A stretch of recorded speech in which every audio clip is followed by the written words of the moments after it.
Fala galera, beleza? Tava regulando o microfone aqui, acabou tendo uma queda de energia, eu perdi o material. Mas vamos continuar aqui tratando do Estado, no capítulo 2 de Aristóteles, que ele vai ter aí o Estado, dizer que o Estado é uma reunião de famílias, né? Sustentar novamente essa tese da união de família que a gente bem viu, que ele falou, né? Que existe um núcleo familiar, esse núcleo familiar, mesmo lógico, né? É distante, né? Na visão dele, distante ao mesmo tempo próximo da visão cristã, então você tem um núcleo primeiro, ou vários núcleos, né, que se tornam um burgo, né, e aí só para lembrar, um burgo era aquela reunião de famílias em que várias famílias formam um burgo, né? Esse burgo seria que a gente vê nos filmes medievais, né? Uma união de famílias assim dentro de um espaço. Esse espaço começa a ser cercado, né? No sentido de impedir invasões. Então você quebra também a tese da propriedade privada. Então, ou seja, uma das teorias de quebra uma das quebras da teoria que é contra a propriedade privada é justamente isso, sabe? A pessoa ela fecha sim o ambiente, mas na maioria das vezes ela fecha para ter ali um controle, né? Como se fazer um controle daquela estrutura ali, né? E você coloca obstáculos para evitar uma invasão, não só no sentido de manter os bens, mas principalmente manter a vida daqueles que escolheram viver ali, sabe? Por isso a formação dos burgos, né? Então, assim, o ódio da esquerda pelos conservadores, pela direita, ou seja, pela oposição, por qualquer oposição, quando eu falo assim da esquerda e dos conservadores, mas é uma maneira de simplificar, mas eles odeiam qualquer coisa que impeça ou retarde a revolução que eles tanto sonham, né? O ódio começa aí. Então, por exemplo, esse espaço aí entre várias famílias que cercaram um lugar para poder evoluir, né, para poder ter um tipo de controle, né, para impedir invasões, etc. Para eles é condenável, porque seria um princípio de posse, né, que através dessa posse, o acúmulo de capital e aí por diante, sabe?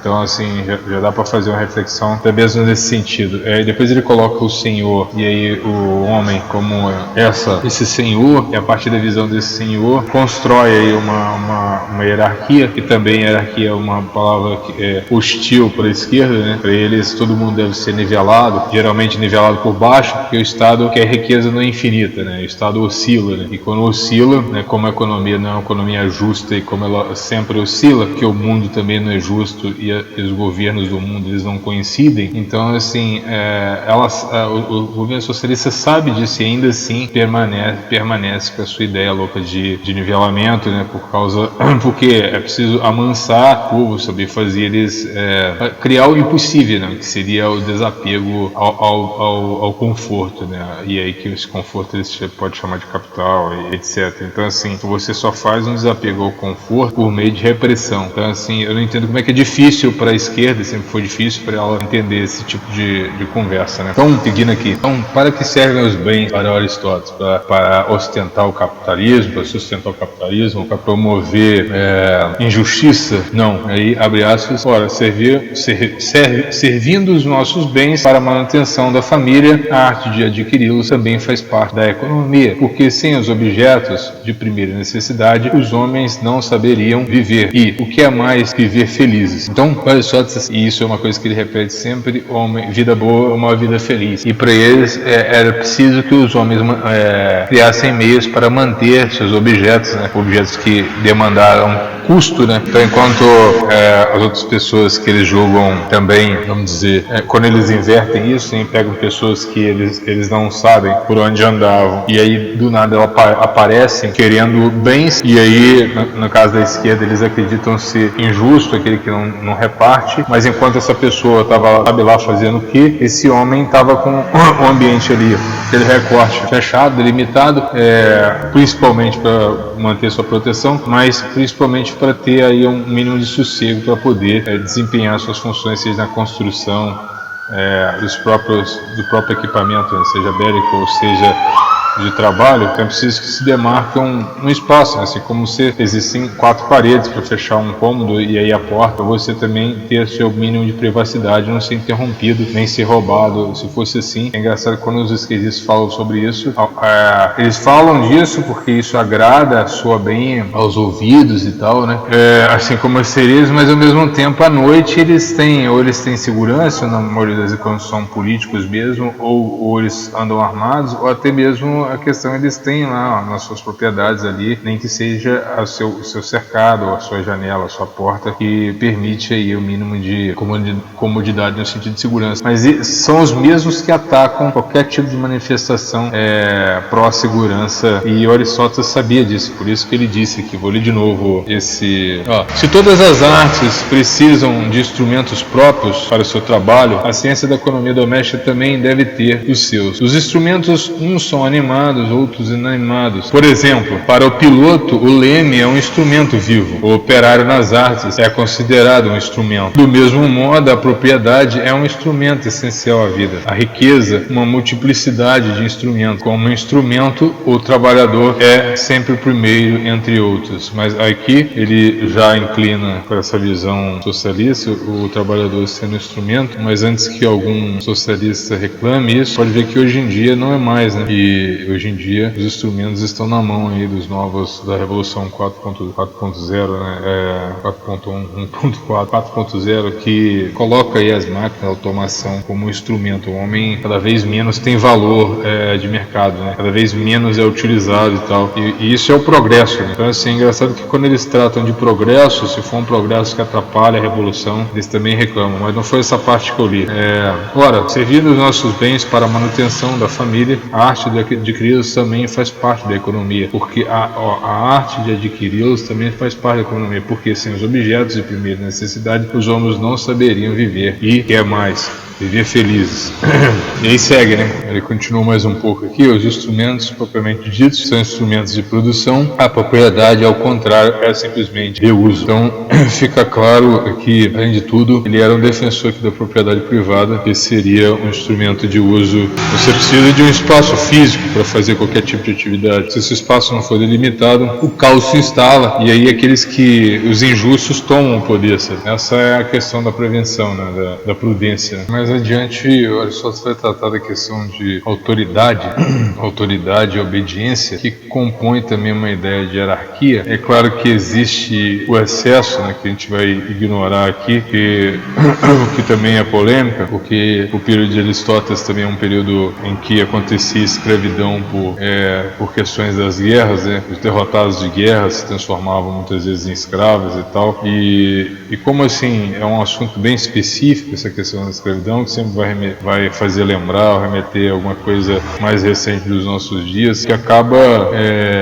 tornando confusa a compreensão de Aristóteles. Sabe? Então o exercício que a gente tem que fazer aqui é de separar a biografia do autor e tentar captar dele apenas isso que interessa, apenas a sua convicção a respeito da política. Outros assuntos que ele aborda aqui convém deixar de fora, porque a nossa abordagem não é para apontar acusações, mas inevitavelmente é uma obra difícil, justamente para tratar de vários temas complicados e delicados de abordar, com relação às mulheres, com relação à escravidão.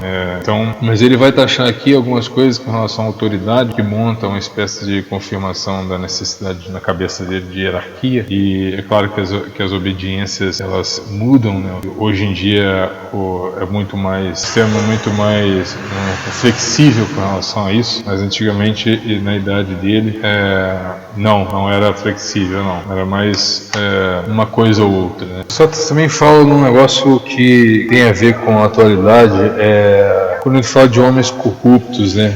Hoje em dia está de corrupção na política, mas ele fala desses homens ele vai falar um negócio bem interessante aqui, que era comum na época você acreditar que a alma é estado puro do ser e o corpo seria a degeneração, né? Ele deixa bem, porque eu não falo dos homens corrompidos ou predispostos à corrupção, nos quais o corpo governa o espírito, porque são viciados e desviados da natureza. Até parece uma passagem evangélica, mas o corpo governando o espírito. Sabe? Aí dá uma dica, sabe? O seu espírito precisa governar o corpo. É por isso que temos a inteligência, ela serve, o corpo está para nos servir, sabe? E não o inverso. É uma baita reflexão isso. Começa a dar sinais aqui, já indo para político, né?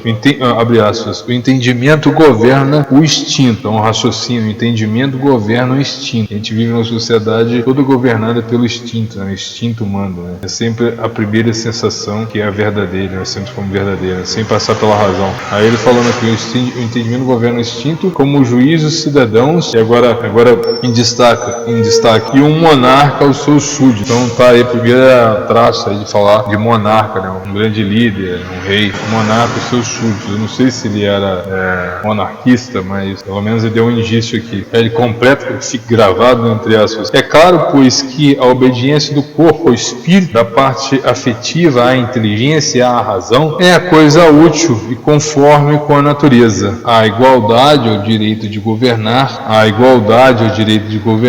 cada um por sua vez, seria funesta a ambos. Aí entra a parte que as feministas odiariam, né, a respeito das convicções de Aristóteles, que ele vai falar a questão de macho e fêmea, tá, um negócio bem sinistro aqui. Que o macho é o mais perfeito e governa, a fêmea é menos e obedece. Então, assim, qualquer pessoa de bom senso discordaria desse tipo de colocação, né? Bem assim, carregada, né? Tosca, direta, grosseira, né? Que é uma lei que se aplica aos homens. Então, assim, evitar anacronismo e julgamento é uma dica para ler essa obra, porque senão ela não entraria nem no cânon da política, não, sabe? Mas como é recomendável, então a gente vamos passando aí na medida do possível, tirando essas partes assim indesejáveis, ou que não é a pauta, né? Não está em pauta. Se eu não estou enganado, e aí tá aqui, ninguém presta para adular filósofo nenhum, até porque aí mais aqui ele vai falar também na questão da força física ser inferior à força do raciocínio. Nós vamos ler com mais detalhes aqui, mas vale a pena lembrar também que nós estamos falando de um burguesinho, né, cara? De certa forma, se olhar por essa perspectiva, existiu sim uma distância, não, por exemplo, como Sócrates, que, se não me engano, foi filho de escultor e tal, e nem sobre Platão, que eu não me recordo de quem foi filho, mas foi ele que foi filho de uma parteira, então, acho que foi a pessoa. Então, beleza. Platão, outro dia nós tratamos de quem ele foi filho, mas se não me engano, Aristóteles foi filho como ele foi preceptor de Alexandre o Grande, ele foi filho de um médico, não vou lembrar o nome aqui agora, muito próximo de um rei, que seria, sei lá, um médico de um presidente hoje em dia, sabe? Médico próximo, assim, de um presidente escolhido aí. Então, assim, ele tinha dinheiro, ele era da nobreza. Então, por exemplo, algumas coisas de empirismo, onde relacionado ao trabalho, ele não tinha noção. Então, a gente vê o quanto que não passa um, sabe? Se for colocar peneira assim, não passa um. Igual lá você pegar Rousseau lá, que escreveu lá livros para educação de pessoas, de crianças e tal, e teve 5 filhos e 5 distantes deles, 5 no orfanato, no asilo, não sei o que eles chamavam. Então, assim, você vê que não, se for colocar lupa nesses filósofos, não tem um que presta, mas aí vai tratar aqui com relação a essa questão do trabalho bruto, trabalho mental e trabalho físico, sabe, corporal. Aí tem uma parte aqui que é bem bizarra, que ele começa a se perguntar, né? Fala sobre a autoridade e a obediência, não só com coisas necessárias, mas ainda são coisas úteis. Ele vai falar sobre obedecer e mandar aqui, mas a gente estava tratando de outro assunto, que seria a questão das funções, né? Ele vai falar que função A é melhor do que a função B, outra coisa que conflitaria bastante com as esquerdas identitárias hoje em dia, né? Mas principalmente por desconhecimento dele da função, né? Como ele era de fato uma pessoa privilegiada na sua época, eu estou falando igual um esquerdista, ele não viveu outras coisas, né? Então eu sigo aqui, ó. E aí, sintetizando o que ele diz aqui: uns com efeito são fortes para o trabalho ao qual se destinam, e outros são perfeitamente inúteis, e assim se acham repartidas, 3 pontinhos, né? Assim se acham repartidas entre os trabalhos de guerra e os de paz. Aí ele fala aqui, né, especulando sobre virtudes, transferência de virtudes, né, através da criação, né? Então, sobre homem, pais virtuosos e tal, ele dá um pouquinho de realismo. Fala, assim como o homem nasce homem afirmar assim como o homem nasce do homem e não do animal, também um homem virtuoso só pode nascer de pais virtuosos. Ora, a natureza bem o quer, muitas vezes, mas ela nem sempre pode o que deseja. Aquele assunto de querer não é poder, né? Que a gente tem que correr atrás, não é possível acreditar acreditar nessa transferência de virtude hereditária, vamos dizer assim. Mas abaixo ele evidencia um pouco mais a questão da monarquia, né? Dizendo, abre aspas, a autoridade doméstica é uma monarquia, pois que toda a família é governada por um só. Ele cai na tolice de fazer uma distinção porca aqui do serviço doméstico, como se pudesse ter uma... talvez abrindo também uma certa ideia, olhando para um lado positivo, seria um embrião de escola técnica, né, para ensinar técnicas de serviço doméstico, mas ele quer colocar uma distância entre o raciocínio lógico ou as habilidades de raciocínio para as habilidades domésticas, né? Quer criar um abismo assim, com relação a isso, ou deixar evidente a diferença, como se existisse diferença, como se, segundo aí contrariando as ideias de Aristóteles, segundo o próprio Pascal, o homem que cria por escolha própria essa segunda natureza, né? Mesmo que ele nasça com pouca habilidade, ele é capaz de se tornar hábil por vontade, né? Pelo exercício e a experiência da razão, né? Isso contraria um pouco a ideia, se antagoniza com a ideia de Aristóteles da sua época. Bate de frente, né? Bate de frente. Aí ele tenta distinguir e imaginar como se existisse uma lei dos que sabem mandar e dos que sabem do saber mandar e do saber fazer, né? Contrasta com o nosso querido Pascal. E eu termino essa segunda parte aqui, que é bem esquisita. A gente vê a terceira depois.